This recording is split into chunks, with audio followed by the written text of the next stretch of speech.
Hey guys, and welcome to Lent week 3. And today's day number 17, and we're looking at the death of Lazarus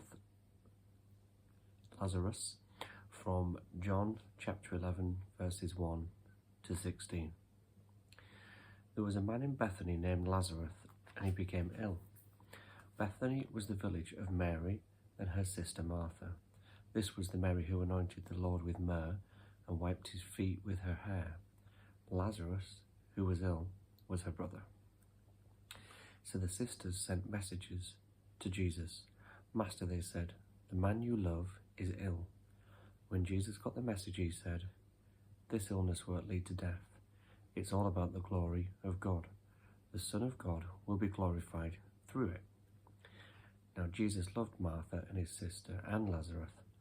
So when he heard that he was ill, he stayed where he was for 2 days. Then after that he said to his disciples, let's go back to Judea. Teacher, replied the disciples, the Judeans are trying to stone you just now. Surely you don't want to go back there. There are 12 hours in the day, aren't there? Replied Jesus.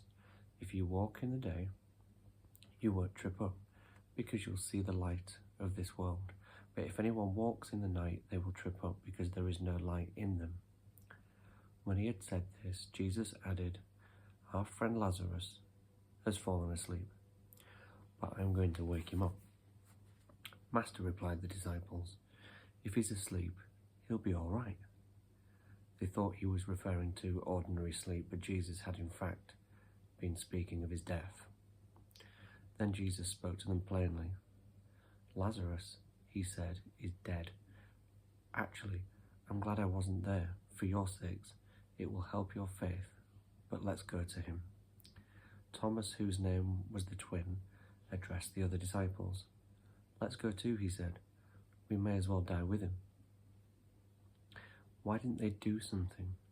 A friend of mine had been invited to take on the leadership of a vibrant, growing church. He and his family were eager to go and meet this new challenge, but the church authorities seemed to be dragging their feet about where he was going to live. The present house was quite unsuitable. Should they build a new one? Should they convert an existing church building? Should they house him somewhere off for the time being and hope something would turn up? Meanwhile, suitable houses near the church were coming on the market and nothing was being done. My friend and his family prayed about it and still nothing happened. I and others prayed about it, wrote letters, made phone calls, and still nothing happened. The time came for him to be installed at the church. It was a great occasion, but still nothing definite had happened. Finally, as the whole church prayed about what was to be done, the log jam burst. The decision was made, and one of the most suitable houses which they had looked at from the beginning has now come down in price. The church authorities bought it, the family moved in, and a new ministry began.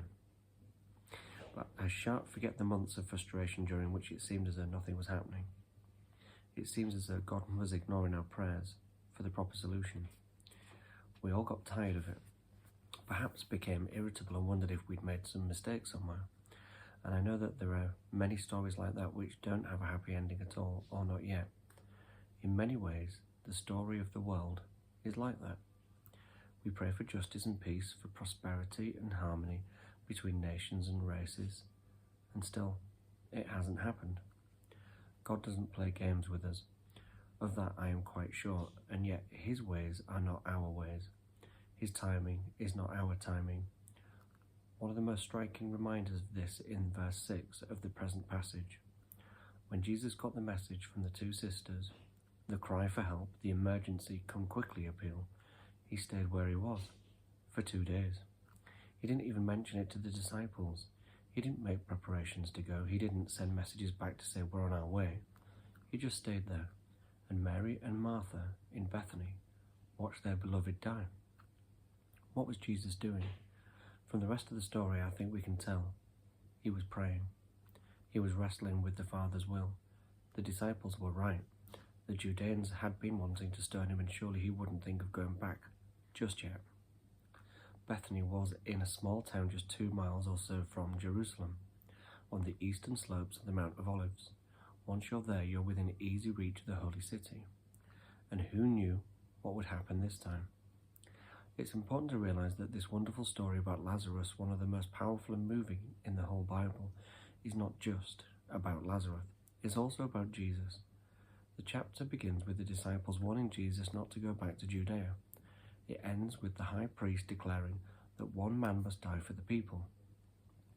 And when Jesus thanks the Father that he has heard his prayer, I think he's referring to the prayers that he prayed during those 2 strange, silent days in the wilderness across the Jordan. He was praying for Lazarus, but he was also praying for wisdom and guidance as to his own plans and movements. Somehow, the two were bound together. What Jesus was going to do for Lazarus would be, on the one hand, a principal reason why the authorities would want him out of the way, but on the other hand, it would be the most powerful sign yet of what Jesus' life and work was all about, and of how in particular it would reach its climatic resolution. The time of waiting, therefore, was vital. As so often, Jesus needed to be in prayer, exploring the Father's will in that intimacy and union in which he often spoke. Only then would he act, not in the way Mary and Martha had wanted him to do, but in the manner beyond their wildest dreams. The word Bethany means literally the house of the poor. There is some evidence that it was just that, a place where poor, needy and sick people could be cared for. A kind of hospice, a little way outside of the city. Jesus had been there before, perhaps several times.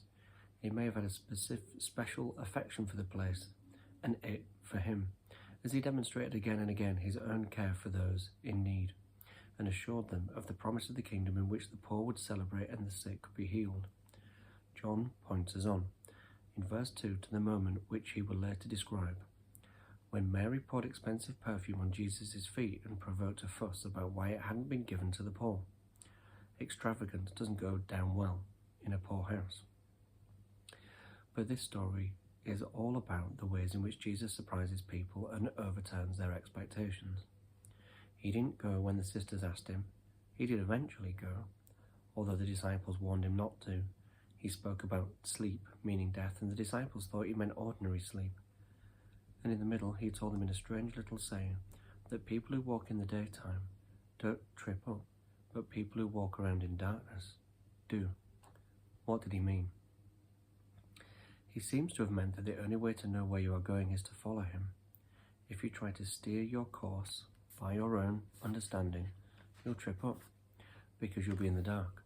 But if you stick close to him and see the situation from his point of view, then, even if it means days and perhaps years of puzzlement, wondering why nothing seems to be happening, you will come out in the right place in the end.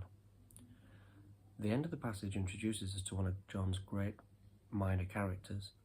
Thomas is loyal, dogged, slow to understand things, but determined to go on putting one foot in front of the other at Jesus' command. Now he speaks words heavy with foreboding for what's to come. Let's go to and dine with him. They don't die with him, of course, or not yet, but this is certainly the right response. There is a great deal that we don't understand, and our hopes and plans often get thwarted.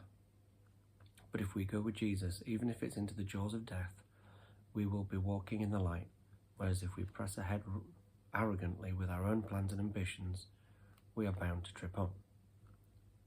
So for reflection today, why did Jesus delay responding to Mary and Martha's cry for help? Do you ever find that God's timing doesn't match the hopes and expectations expressed in your prayers? How can you find patience and trust in God's plans, even when they seem delayed or different from your own desires? In what areas of your life do you struggle with relinquishing control and trusting in Jesus' leading? How can you cultivate a mindset of walking in the light and surrendering your plans to God's will? Excuse me. Both of those quite well connected, I think, and I think what we've just been reading about kind of speaks for itself, in that there may be reasons that we don't understand or are unable to comprehend as to why God does things in his own time and not in the time that we want them, which 99% of the time is we want something to change now. But that's not always the best way necessarily for us or for those around us, or to kind of envelop God's plan. I think it's really difficult to walk in the light sometimes, but we have to walk in the light of the gospel and the good news so that others around us can see and hear what makes a difference to our lives. Because if we're just wandering around in the dark and not following the good news of the gospel, we're likely to trip up. Anyway, let me know your thoughts. See you tomorrow.